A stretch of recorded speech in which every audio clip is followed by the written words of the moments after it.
Thank you very much. It's wonderful to be here. So what I wanted to do was to attack a line of thinking that is quite prevalent in discussions around AI, which is the importance of intuitive intelligibility of everything that models do.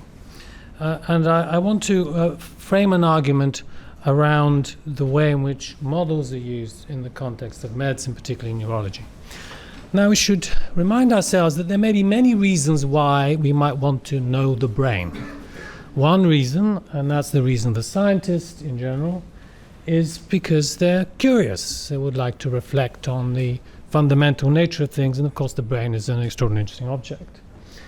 And the preoccupation of the scientist is naturally to look for generalities. We want to come up with an explanation that applies to as many as possible. Now, that's not the concern of the clinician.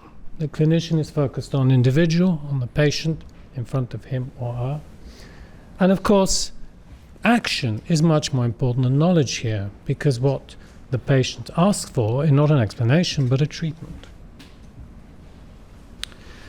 Now, let's imagine that you were evaluating a company, quite an old company, it's been around for more than half a century, that produced these sorts of curves. By the way, these are log axes. So over the period of about 60 years, advertising has doubled every 9 years. And over the same period, the R&D spend per successful sale has halved every 9 years. If you saw that company, what would you say? You'd probably say it ought to be bankrupt. But that is, in fact, the state of medical research. And it's probably true just as much of neuroscience and neurology as it is of other domains. Here we have, again, log scale number of publications over the past 60 years, doubling every 9 years, whereas the number of interventions actually reaching the market is halving every 9 years. This is per $1 billion spent. So there is a problem, I would say, somewhere that may perhaps require revolution rather than evolution. Maybe doing more of the same is not the right thing. So let us perhaps consider how it is that we currently do science. Well, we follow a very well-trodden path. We begin with a hypothesis, then we craft an experiment, we make inferences, and then maybe we take action. Well, at least clinicians try to do that. And the problem here is that if the hypothesis formulation is wrong for whatever reason, then so is all that follows. Everything is premised on having the right hypothesis, correctly framed hypothesis. And of course, the framing of hypotheses is such as to demand, well, an intuitive source, and at the very least, some sort of intelligible data that's brought to bear to the generation of your hypothesis. If you can't state your hypothesis in words, then it's not a hypothesis, is it? Right? So what could possibly go wrong, apart from the fact that it's not a terribly productive system when it comes to actually intervening in the context of medicine? Well, there's a wonderful line from Wittgenstein that language sets everyone the same traps. It's an immense network of well-kept wrong turnings. It's very easy to be misled by words, in particular when applying them to difficult things, such as the realm of the psychological. I just want to show you a very brief example where words cause all sorts of confusions that have left pervasive incoherence in the field. Now, you will all have heard in one form or another about the debates around determinism in voluntary action, the observation that there's some activation in the brain in advance of making a voluntary movement. This is recorded over the scalp, but it's some sort of activity inside the brain. And it's been shown to be present in advance of the movement, and people have therefore argued that this early activity actually causes the action, and therefore that we're just deterministic machines, and that actually detection, interoception of this activity causes intentions. In fact, both of these things are mistaken. And the reason they're mistaken, some reasons that they're mistaken, is firstly because the degree of antecedence is only a guide to causality where you have a serial system, not when you have a parallel organization. But of course, we naturally think that the mechanism has to be serial, and therefore think that antecedence suddenly counts a lot more than it does. What is more, the key criterion of voluntary action is the capacity to do otherwise than one actually does. It's really all about control. And if you can show, which is very easy to show behaviorally, that people are able to change their actions much faster than the kinds of intervals of antecedent activity we've seen, then obviously that must be false. In fact, the time over which you can change your movement, the point of no return, is probably a lot shorter than 200 milliseconds. But most importantly, the antecedent activity here is not specific to the action. If it's not specific, then surely it cannot be causal. And in particular, when one thinks carefully about actions, this is a point that was made by a disciple of Wittgenstein's, von Fricht, in 1963, actions are differentiated not just by what one does, but also by when one does it. There's act categories and act individuals that have a temporal dimension. So if actions are individuated over time, then the context of there being a spread of possible action possibilities is perhaps too complex a slide, but it refers to this phenomenon as temporal affordance. The fact that there are multiple actions possibilities means that you will inevitably get activation related to movements that are not actually executed in advance of the movement that you see. And so all you're observing here is the fundamental nature of the neural processes in the brain, which are parallel and, of course, involve lots of activity that does not correspond to anything that actually happens, because there cannot be a homunculus in there determining whether we do one thing or another. But, of course, when you think about intentions themselves, then you realize actually the whole notion of attaching them to specific times do not work. They do not actually have any phenomenological content. It doesn't feel like anything to have the intention to take the 1948 train to Cambridge, say. They do not have a genuine duration. They don't have sharp onsets. And of course, they're not predictions. I can plan to take a train, but that doesn't mean that I'm obliged to get on it. Let me give you another example. Now, appropriately, in the realm of intelligence.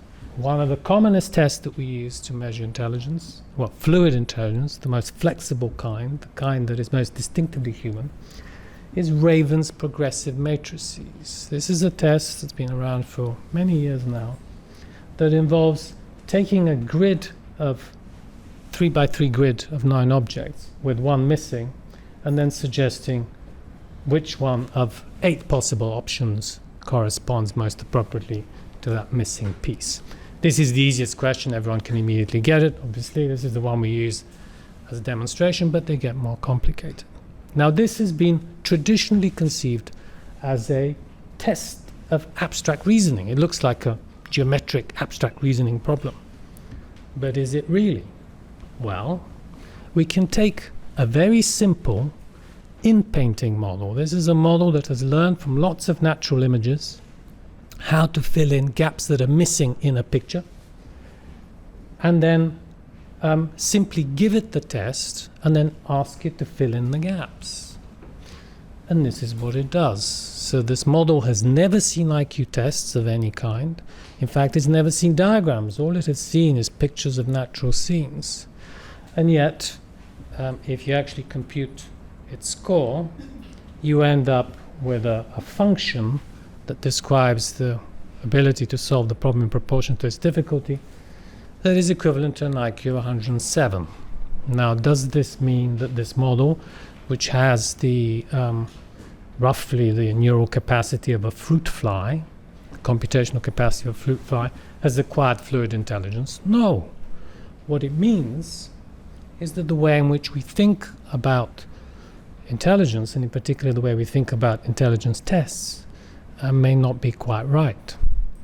And this is something, of course, that one discovers. This is something discovered by one of my research fellows, Amy Nelson, because you cannot craft the model to do this task. That, of course, would be cheating. This is a model that's been shown to be able to do it purely from the capacity to interpolate spatial patterns. So finally, I just want to say that in general, there are 3 foundational assumptions that we make when we place intuition at the highest level of the chain of scientific discovery. that the hypothesis space must be intuitively navigable, that there must be a single general explanation, because we're rejecting one hypothesis and assuming that that means that we can accept the alternative, and that explanations must be intelligible. And my argument would be that actually none is easily justified in the brain. One of the obvious problems is that as soon as you have a very large number of parameters within a system, the number of combinatorial possibilities explodes massively. Here's a Latin square of 7, which has an incalculable number of combinations, and if you go up to 10, it's even huge. So as soon as you add parameters, the space of possibility blows up.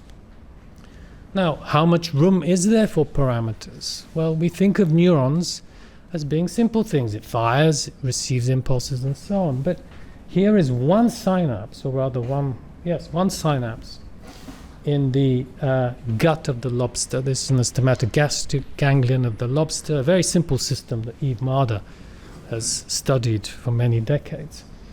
This is the number of various modulators, neurotransmitters, etc., that are involved in that single synapse. How many parameters can you tune here? Well, a very large number. Equally, remember that there is no need for a particular animal to conform in its solution to a problem to every other. Solutions here do not have to be general. Biology does not care about overfitting. Here's another example from Yves Marder's work. What she showed was the different patterns of activity within this very simple 30-neuron neural network within the gut can produce different forms of behavior. In this case, it's merely contraction of the gut. So this huge polymorphism in terms of the solutions that individual animals adopt. And of course, organisms cannot but be different, because the manual that specifies how they're made is so incredibly small in proportion to their complexity. Here I've plotted the maximum genomic information content, that little dot, which is roughly a pixel, in proportion in terms of capacity to the minimal brain information content, assuming the simplest possible interpretation of number parameters of a brain. There's a massive gap there that can only be bridged by injection of noise. And then finally, well, of course, we appear to be in an infinite regress here. Surely we cannot be simpler than what it is that we're trying to understand. If we are, then where would that margin be? Just as it's very hard to create a model that can explain the behavior in another while being simpler, so it is that there must be a limit to what we can do ourselves. So what is the solution? Well, I would say is that we should be careful about insisting on transparency, on intuitive intelligibility. If impact is actually what we want to achieve, we need to allow the system under study to dictate the complexity of the model. Not our vanities about wanting to have everything elegantly simple, a kind of biological E equals mc squared.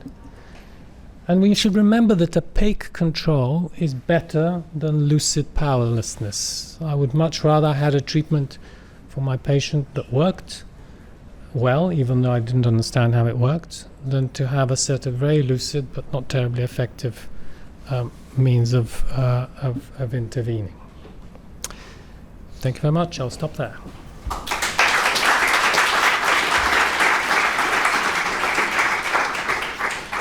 Great, thank you very much, and some real food for thought.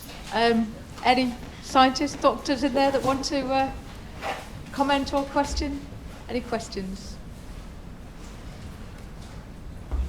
Stunned silence. It's just not less just quick, but they're wondering unless we have a lot of questions, basically up until they come out.